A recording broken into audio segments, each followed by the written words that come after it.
안녕하세요. 혼자만 알기엔 아까운 시리즈입니다. 지난 영상에서는 뉴질랜드 여행 첫째 날, 둘째 날에 대한 상세한 일정과 꿀팁들을 공유했는데요. 이번에는 여행 셋째 날부터의 기록과 꿀팁들을 공유하려고 합니다. 아직도 밀포드 사운드 크루즈만 타러 가시나요? 밀포드 사운드 여행 계획의 자세한 내용부터 200% 즐길 수 있는 장소들까지 쭉 정리해 보겠습니다.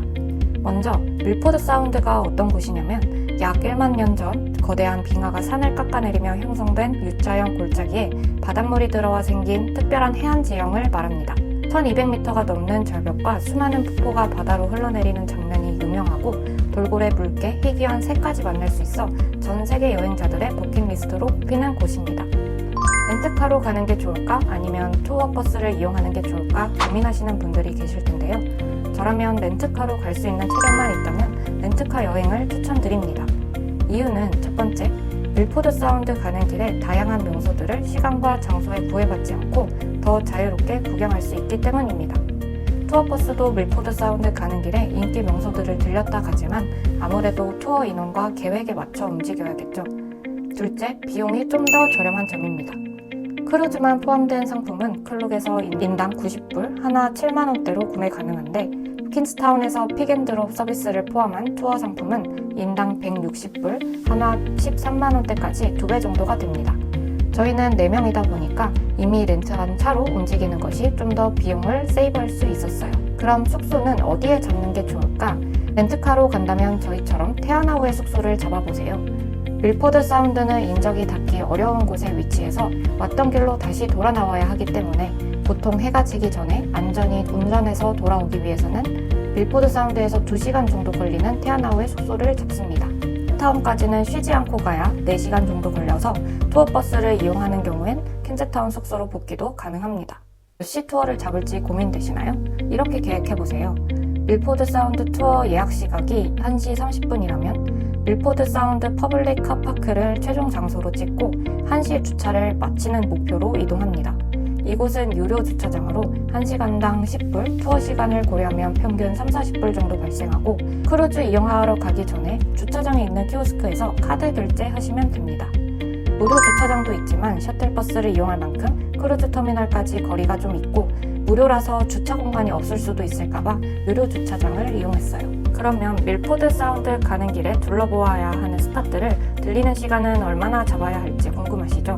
가장 먼저 들리는 미러레이크라는 곳에서 크루즈 터미널까지 1시간 거리이긴 하지만 별도의 트레킹 없이 저희처럼 간단히 둘러보는 정도라도 넉넉히 2시간 정도 잡으세요.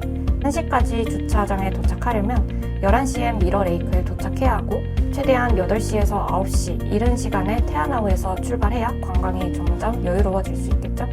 그 다음 궁금하실 점, 모든 스팟을 들릴 시간이 부족하신 분들을 위해 어떤 곳을 우선순위로 가야 할지 저의 개인적인 추천 장소는 미러레이크와 에글린턴 밸리를 추천합니다. 그럼 첫 번째 스팟인 미러레이크부터 가보면 5분도 안 걸어가서 이렇게 깨끗하고 선명한 풍경이 비친 호수가 나옵니다.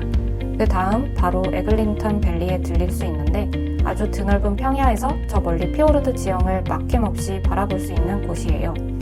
속이 뻥 뚫리고 텐션이 절로 올라서 저렇게 총총 뛰어다녔습니다. 다음으로 팝스뷰 룩아웃은 이 사진의 모습이 다인 만큼 주차할 공간도 작았고 시야가 많이 좋진 않았습니다. 화장실을 이용하고 나오니 키윗에 닮은 이 새 친구가 너무 귀여웠어요. 한국에서 비둘기만 보다가 뭔가 몸뚱아리를 지탱하기 위해 발이 유독 발달한 이 처음 보는 새를 보니 더욱 신기했습니다. 다음은 크리스티 폴스 크릭인데요. 빙하가 녹은 물이 시원하게 콸콸 쏟아지는 청록색 폭포와 계곡을 구경하실 수 있어요.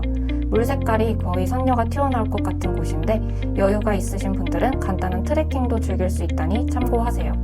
몽키 크릭은 몽키가 왜 나왔는지 모르겠지만 빙하가 깎아놓은 절벽 지형이 포인트였기 때문에 차를 타고 지나가면서만 보았어요. 다음으론 인류의 위대함을 체감한 곳인데 해안 지형으로 빠르게 가기 위해 가로막고 있는 절벽을 뚫은 호머스 터널이에요. 이와 같이 먼 나라에서 온 사람들도 가볼 수 있게 뚫어주신 뉴질랜드 조상님들 감사했습니다. 다음으로 마지막 포인트인 체이즌 전망 다리라는 곳은 30분 정도 가벼운 트레킹을 하면 계곡 위로 작은 다리를 건널 수 있는 곳인데요. 저희가 갔을 땐 공사 중이라 다리를 건너볼 순 없었지만 다리로 향하는 숲속의 습생이 한국에선 보지 못했던 느낌이라 더 흥미로웠어요. 이렇게 다 둘러보고 드디어 크루즈 터미널에 도착해서 미리 예매한 QR을 보여주고 티켓팅을 하였습니다. 저희가 이용한 마이터피크 크루즈를 처음 봤을 땐 다른 사우던 크루즈, 리얼 NG 크루즈들보다 선박 사이즈가 3분의 2라서 혹시 안전하지 않거나 서비스가 별로인 거 아니야? 라고 의심했는데 웬걸 이 크루즈로 예약하라고 지인들에게 공유하고 싶었어요. 뷔페를 제공하진 않았지만 나머지 서비스들은 거의 비슷했는데 예를 들면 무료 티 제공, 돌고래, 물개 대형 폭포 스팟들을 들러주는 서비스 등은 다 똑같았습니다.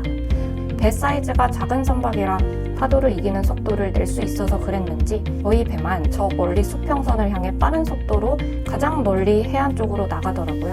운이 정말 좋아야 볼 수 있는 돌고래도 만났는데 몇 마리 안 되는 이 돌고래를 만난 순간이 정말 귀하고 소중했습니다.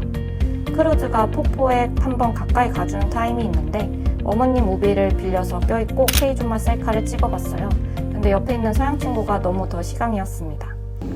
이렇게 약 3시간 정도 자연멍을 때리고 저희는 테아나우에 예약한 탑10 홀리데이 파크라는 숙소로 돌아왔습니다. 이곳은 롯지 형태의 숙소로 공용 주방도 있지만 저희는 방 안에 간단한 키친이 있는 방으로 예약했어요. 저희는 4명이어서 방 2개가 문으로 연결되어 있는 방을 28만 원에 예약했고 이 날도 장바온 채소와 고기들 빵으로 저녁과 아침 식사를 해결했습니다. 다음날 아침 따뜻한 모닝커피와 브런치를 먹을 수 있는 샌들리라는 카페인데요. 이미 테아나우에서 인기 명소여서 이른 아침 7시에 오픈하는데도 사람들이 많았습니다. 퀸즈타운으로 복귀하는 길에 역시 날씨 요정이 함께해서 너무 아름답고 평화로운 가을 뷰를 감상하면서 올 수 있었어요. 뉴질랜드에서 만난 두 곳의 인생 B&B 중 한 곳인데요. 에어비앤비 설명글에 기가 막힌 파노라마 뷰와 별자리를 보기에 완벽하다고 해서 예약했는데 방 컨디션도 최고인데다 뷰가 미쳤더라고요. 4명이 하룻밤 자는데 39만 원. 인당 10만 원에 이런 집에 하루 묵어볼 수 있다니 뉴질랜드 물가 괜찮지 않나요? 숙소에만 있어도 힐링이 될 것 같았지만 저희는 퀸즈타운을 둘러보기 위해 나왔습니다. 유튜브에 그렇게 많이 나오던 퍼그버거를 먹으러 갔더니 역시나 줄이 길더라고요. 저희는 20분 정도 기다렸다가 근처 공원에서 다 같이 먹었어요. 먹는 와중 제 인생 추구미의 한 장면을 발견했는데 저렇게 한참을 누워서 일광욕을 쬐고 계신 노부부를 보며 인생은 저렇게 살아야지 라고 생각했습니다. 퀸즈타운 시내를 좀 둘러보다가 루지를 타러 갔어요. 점심 또는 저녁 식사가 포함된 패키지도 있고 아이랑 왔다면 오른쪽에 패밀리 패키지, 저희처럼 그냥 성인 여러 명이 탄다면 3번 타는 패키지부터 이용할 수 있습니다. 곤돌라와 루지 3회 체험이 인당 89불 정도 하니 한 8만 원 정도 되는 금액이고요. 루지 자체도 좋지만 이렇게 곤돌라에서 퀸즈타운 전경을 둘러보기에도 정말 좋았어요. 저랑 남편은 2번 타니 재미가 떨어졌는데 처음 루지를 타보시는 시부모님은 3번을 꽉 채워서 재밌게 타셨습니다. 저녁은 미리 구글맵으로 예약하기를 통해서 플레인 바 앤 그릴에서 먹었는데요. 예약하지 않으면 저녁 시간대는 바로 못 앉을 수도 있으니 꼭 예약을 추천합니다. 와인 메뉴 사진을 찍어서 챗GPT에 어떤 걸 마셔야 할지 물어보고 시킨 레드와인과 바베큐 폭립을 먹었는데 폭립은 꼭 시켜보세요. 브라운이 밤이라 하늘을 봤는데 맨눈으로 은하수가 이렇게 잘 보인 적은 처음이었습니다. 퀸즈타운에서 운이 좋으면 오로라도 볼 수 있으니 여행 가는 시기에 오로라 알림 어플도 따라서 확인해보세요. 마지막으로 퀸즈타운에서 꼭 놓치지 말아야 할 장소인데 뉴질랜드까지 와서 동물 친구들 안 볼 수 없잖아요. 디얼 파크 하이츠라는 곳에 꼭 가보세요. 이곳은 퀸즈타운 시내에서 차로 15분 정도 거리인데 차로만 갈 수 있고 예약이 필수입니다. 저희도 예약을 늦게 해서 하마터면 못 갈 뻔했는데 예약은 방문일 30일 전부터 가능하고요. 홈페이지 기반으로 설명을 좀 해드리면 우선 차량당 뉴질랜드 돈 75불, 한화 약 6만원 정도입니다. 캠퍼밴도 허용하는 곳이라 차량 사이즈는 제한이 없지만 제가 느끼기엔 언덕이 많아서 운전에 숙련된 사람이 해야 될 것 같았어요. 매일 아침 8시부터 저녁 6시까지 운영하는데 길이 그렇게 잘 되어 있지 않기 때문에 여유롭게 안전하게 보시려면 아침 이른 시간에 방문하시는 걸 추천합니다. 저희는 아침 8시에 오니 사람이 거의 없었고 9시쯤 나갈 때 들어오는 차량이 많아지더라고요. 그리고 예약할 때 차량 번호판에 번호를 꼭 입력해야 방문 게이트가 있는 자동 차단기가 번호판을 인식하고 문을 열어줍니다. 참고로 2불짜리 코인을 가져가면 사료가 나오는 기계에서 동물에게 직접 줄 수 있는 사료를 담아갈 수 있는데 저희는 잘못 넣었는지 기계가 돈만 먹고 사료를 못 뽑았어요.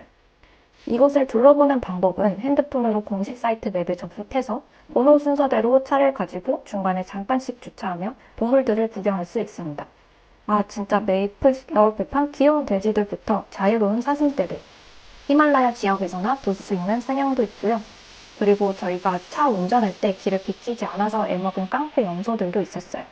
사람들이 하도 사료를 주고 가서 그런지 차만 보면 절대 비키질 않더라고요. 아베크롬비에서 볼 법한 엘크와 뿔 달린 황소까지 정말 가까이 볼 수 있어서 에버랜드 사파리 저리 가라였습니다. 여기도 좀 단지 제한 촬영지 같지 않나요? 실제로 영화를 촬영했던 스팟들이 많았어서 그런 곳들은 이렇게 편말이 붙어있고 구글에 검색하면 어떤 장면인지 확인하는 재미도 쏠쏠합니다. 그 구경과 더불어 한국에서 보기 어려운 자연경관 구경까지 입장료가 전혀 아깝지 않은 곳이었습니다. 이렇게 뉴질랜드 여행 셋째 날 밀포드 사운드, 넷째 날 퀸스타운에서 보낸 일정을 영상으로 담아봤고요. 다음 영상에서는 와나카, 테카포, 패스릭, 그리고 크라이스트 처치까지 복귀한 일정, 마지막 일정과 꿀팁들을 모아서 다시 찾아오겠습니다. 감사합니다.